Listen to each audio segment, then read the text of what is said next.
Hi, I'm Lizzie, and I'm going to talk to you a little bit about World War I.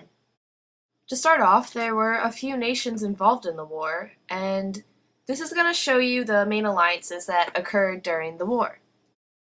Quickly after the war started, it turned into a total war.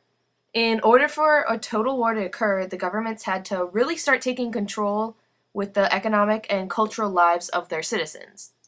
The armies needed as many soldiers as physically possible, which is why, early on, almost all the nations involved in the war forced a universal military conscription, which basically means that all young men were to be ready for the military. The war, of course, costed a ton of money, so governments had to do certain things to make sure that their nation was constantly financially okay during the war.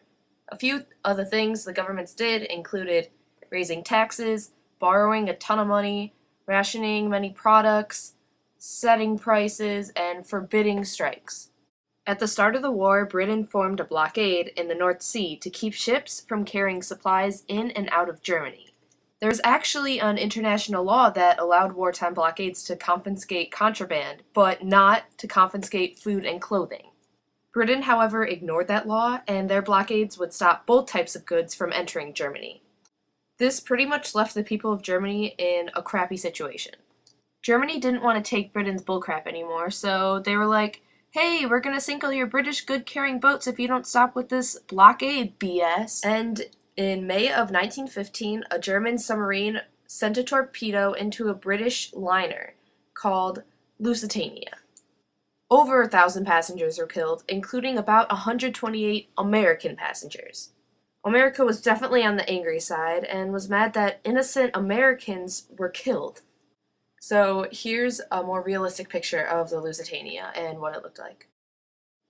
Since America was furious, Germany then agreed to be more careful, and if they were about to attack a ship again, they'd give warning so that neutral passengers could escape. Going back to total war, governments had to control public opinion, which meant they had to control what citizens actually heard. Governments didn't want the public to find out about the majority of the news about the war, which leads into propaganda.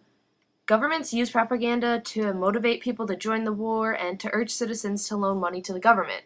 Atrocities would also be spread. Some atrocities were actually true, but most of the time they'd be exaggerated or just completely made up. I like to think of atrocities to kind of be like the game Telephone.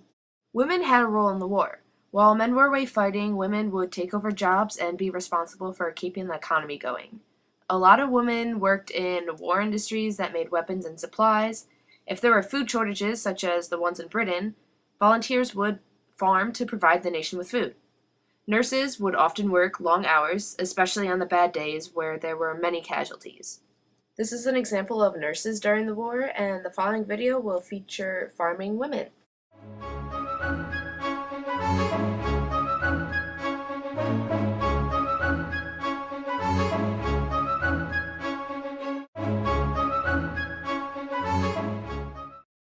In 1917, Germany was one of the many nations in a really bad place. They got to the point where they were sending 15-year-old recruits to war.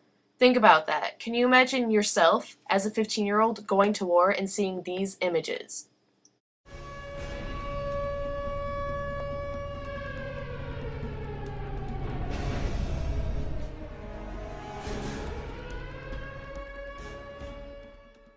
The war was just causing a ton of fatigue.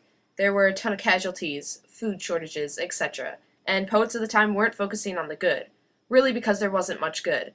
Poets such as Siegfried Sassoon started trashing the leaders who left so many soldiers dead.